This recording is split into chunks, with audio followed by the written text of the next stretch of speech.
Alors voilà, votre objet est sélectionné avec la flèche noire. Il s'agit en fait de plusieurs objets qui sont mis ensemble dans un système de masque. C'est un système de masquage.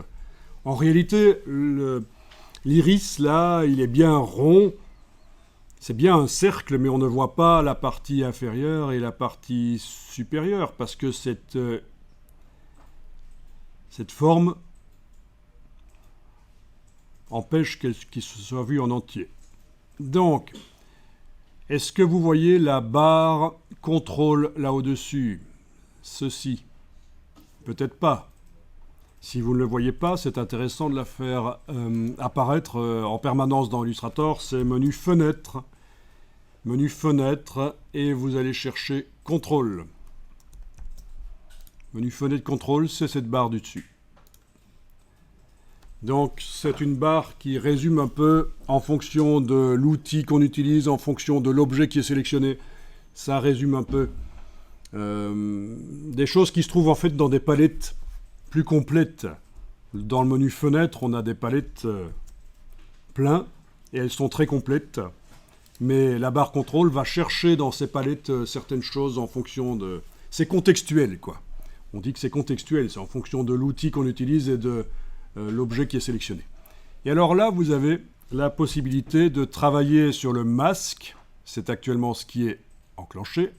C'est pour ça que c'est le masque qui est sélectionné, là, les petits points. Ou alors sur le contenu. Il faut cliquer là. Voilà. Et évidemment, il faut que l'objet soit sélectionné avec la flèche noire. C'est le principe d'Illustrator, c'est un logiciel vectoriel et il faut que l'objet sur lequel on veut travailler soit sélectionné. Donc, il s'agit en réalité de deux objets que je vais maintenant, avec la flèche noire, donc déplacer. Il y a la pupille ici, c'est un cercle noir, et puis il y a un cercle en dégradé. Ils sont ensemble, voilà. Et vous voyez que vous arrivez à bouger dans le masque.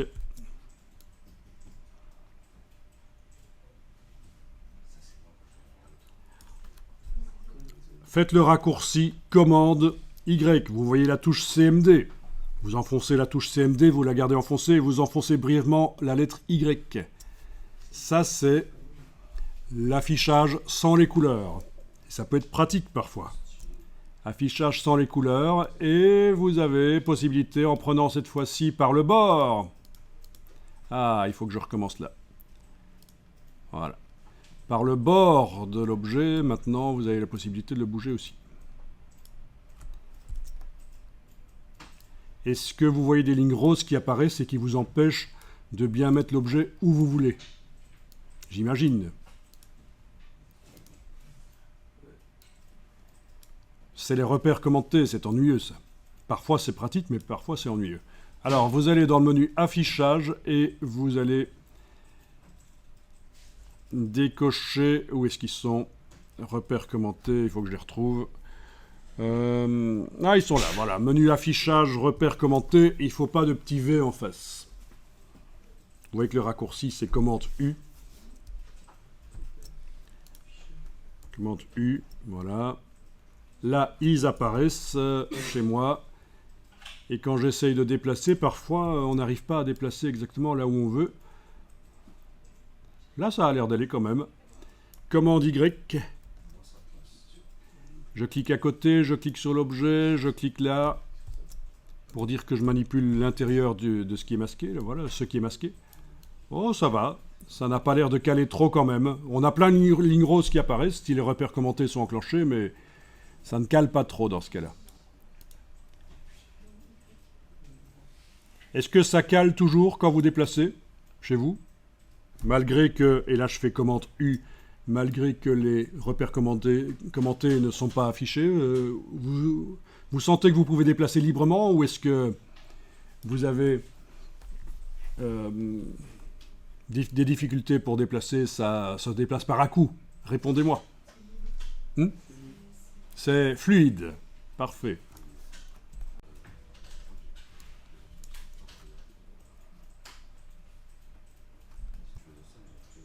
Alors, on a la possibilité d'aller également modifier chacun des objets qui sont masqués. Là, on a deux objets qui sont masqués, la pupille et l'iris, qui sont masqués par la plus grande forme. Et la palette des outils vous indique ici que, en tant que couleur de fond, il ne sait pas trop parce qu'il y a une sélection multiple. Il y en a un des objets qui est noir et l'autre qui a un dégradé. Donc, il vous met un point d'interrogation. On va faire en sorte de sélectionner seulement un des objets. Par exemple, la pupille, qui est noire actuellement. Je voudrais voir ce que ça donne si je la mets en rouge.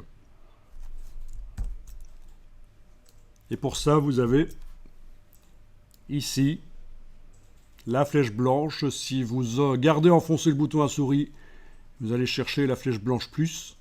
Alors encore mieux, si vous entrez jusqu'à la barre verticale là, et que vous lâchez le bouton à souris, vous avez les deux flèches qui sont accessibles. La flèche blanche plus m'intéresse là. C'est celle qui permet de sélectionner un des objets qui fait partie d'un système. Oui, il y avait déjà la barre contrôle là avec ça, pour sélectionner soit le masque, soit ce qui est masqué. Mais parmi ce qui est masqué, je vais sélectionner seulement un des objets. Donc, flèche blanche plus, je clique à côté pour désélectionner d'abord. Puis je viens cliquer sur l'objet. Et voilà, il est sélectionné. La palette des outils m'indique que c'est du noir. Alors, quand on survole la case de fond ici, est-ce qu'elle est bien en avant-plan chez vous? C'est pas la case contour comme ça, c'est la case de fond qui est en avant-plan. Quand on survole, on voit qu'il vous met une petite animation. Ceux qui connaissent Photoshop connaissent cette chose-là, c'est ce qu'on appelle le sélecteur de couleurs. Il ne faut pas l'utiliser dans Illustrator, c'est déconseillé, ça n'est pas assez puissant au niveau couleur. Je vous conseille d'utiliser systématiquement le nuancier. Donc on va aller chercher le nuancier. Le nuancier dans Illustrator, c'est la touche F5 sur le clavier. Touche F5. Voilà, nuancier. Ou alors, et là je vais le fermer, menu fenêtre. Et c'est par ordre alphabétique dans le menu fenêtre. Vous avez nuancier. Sinon, touche F5 en haut du clavier. Alors, le nuancier arrive avec deux autres palettes qui n'ont rien à voir. C'est juste pour gagner de la place sur l'écran. Donc, il faut cliquer sur le mot nuancier. Il est possible que le nuancier chez vous soit sur le côté. Il est possible qu'il soit contracté et que ça ressemble à ça, voilà. Dans ce cas-là, vous cliquez sur lui et vous prenez le mot et vous en faites une palette flottante.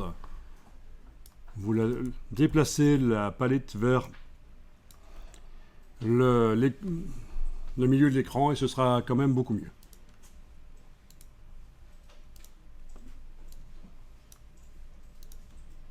Vous avez le nuancier, vos nuances sont plus petites. Si vous voulez des grandes nuances comme moi, c'est dans le menu de la palette nuancier. On choisit affichage par grande vignette.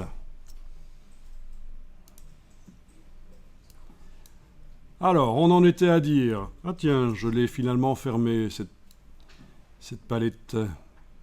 Avec la flèche blanche plus, parce que si j'utilise la flèche noire, ça sélectionnait deux objets. Avec la flèche blanche plus, je sélectionne la pupille. Et je vais tester ce que ça donne quand on met du rouge. Voilà.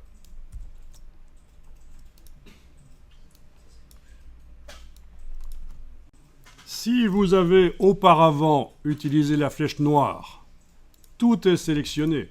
Enfin, là. Tout est sélectionné. En prenant la flèche blanche plus, vous n'arrivez pas à sélectionner que le centre. Donc, ce qu'il faut, si vous avez utilisé la flèche noire auparavant,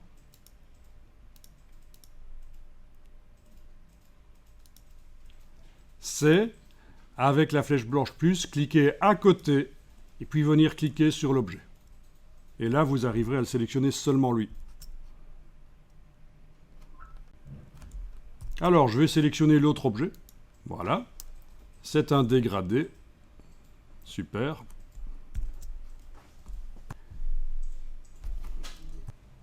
Des dégradés, il en existe plein dans la bibliothèque ici. Il n'y a pas que ces trois-là qui sont livrés d'origine avec les fichiers Illustrator. Quand on crée un document Illustrator, avec les documents Illustrator, il y en a plein qui sont là. Mais nous, on va modifier celui qui est existant. Déjà, on va enregistrer le document là. Enregistrer sous 0,5. Barre d'espacement, je peux bouger le document dans sa fenêtre. C'est le raccourci de la main. Je suis avec une flèche ici, mais malgré tout, je ne vais pas activer la main dans la palette des outils, j'utilise le raccourci clavier. C'est tellement souvent qu'on doit l'utiliser que on ne va pas utiliser la loupe ni la main dans la palette des outils. Quand on reçoit un stagiaire en entreprise et qu'on le voit dans les logiciels Photoshop, Illustrator ou InDesign commencer à activer la main pour bouger le document dans la fenêtre, on se dit « Oups !» Alors, vous allez dans le menu Fenêtre et vous allez chercher Dégradé de couleur. La palette dégradée devrait arriver quelque part sur l'écran. Encore une fois, il est possible qu'elle soit sur le bord de l'écran, en tout petit. Là, voilà. Dans ce cas-là, vous cliquez sur le dégradé, vous prenez le mot, vous le déplacez. Ensuite, je vais l'agrandir parce que c'est vraiment rikiki. Je ne me sens pas à l'aise avec une petite palette minuscule comme ça ne correspond pas à la grandeur de mon art. Ok. Personne ne dit rien. Quand vous avez le dégradé comme ça, donc l'objet sélectionné avec la flèche blanche plus, on voit ça là. Oui, parce que si on le désactive, le dégradé reste et on travaille dans le vide. Il faut absolument que l'objet soit sélectionné pour que ça ait une répercussion. Et là, vous allez pouvoir modifier les choses. Par exemple, ici, je vais peut-être supprimer un échantillon là, en le prenant et en le sortant. Il suffit de cliquer sur lui, garder enfoncé la souris et bouger. Voilà.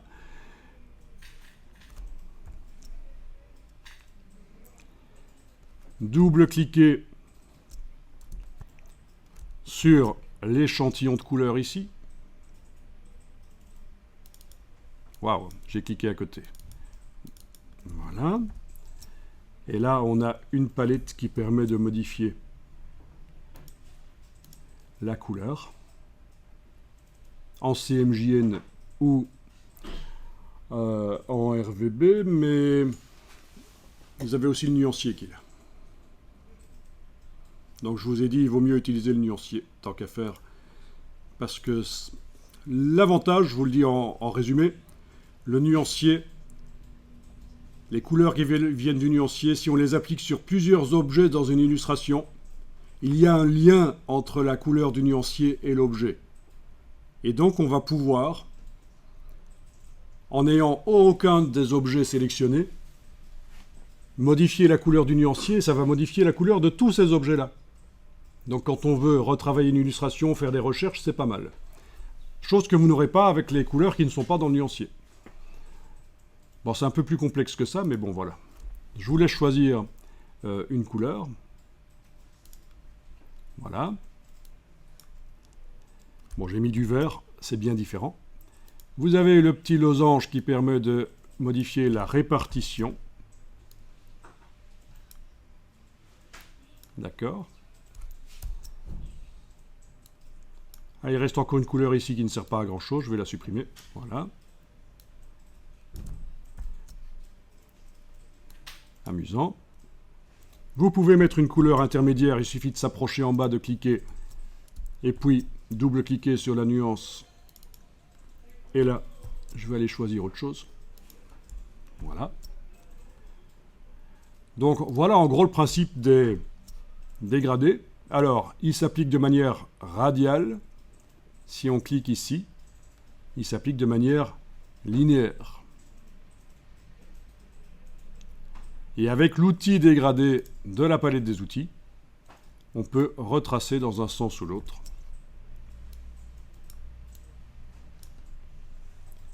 Je vais le remettre en radial.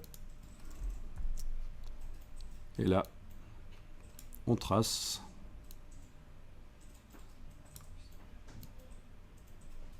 On a aussi la case pour inverser les couleurs.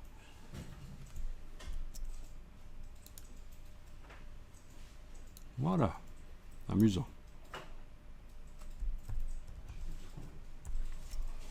Que dire de plus? Chaque échantillon, on a la possibilité de modifier son opacité, mais dans ce cas-ci, on ne va pas le faire. On veut que l'objet reste opaque. On ne veut pas qu'il y ait une partie du dégradé qui soit transparente, mais ça peut être intéressant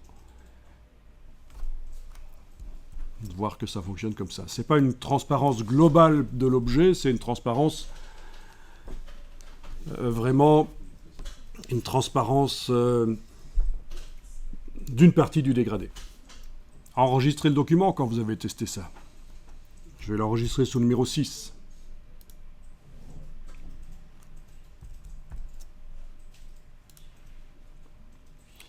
Dans les options qui apparaissent, vous ne m'en avez pas parlé, mais si je n'ai rien dit, c'est qu'il fallait directement cliquer sur OK. Il ne fallait rien changer, en fait. Donc, quand vous utilisez l'outil dégradé, vous avez cette ligne, et si ça vous ennuie de la voir, vous allez dans le menu Affichage et vous demandez Masquer l'annotateur de dégradé. Et là, il disparaît, et quand on dessine, on ne le voit pas. À quoi est-ce qu'il sert l'annotateur? Là, je vais le réafficher. Affichage, afficher l'annotateur. Ben, il sert à ne pas devoir ouvrir la palette dégradée. On a tout qui est ici, en fait. Si on double-clique là-dessus, sur l'échantillon, on va avoir la couleur modifiable. Voilà. On a le losange. Enfin, on n'a pas autant que dans la palette dégradée, mais c'est l'idée. C'est de ne pas devoir ouvrir la palette dégradée. Ben, voilà. Moi, j'aime autant le garder affiché et utiliser la palette dégradée, malgré tout. Parce qu'il y a quand même des choses ici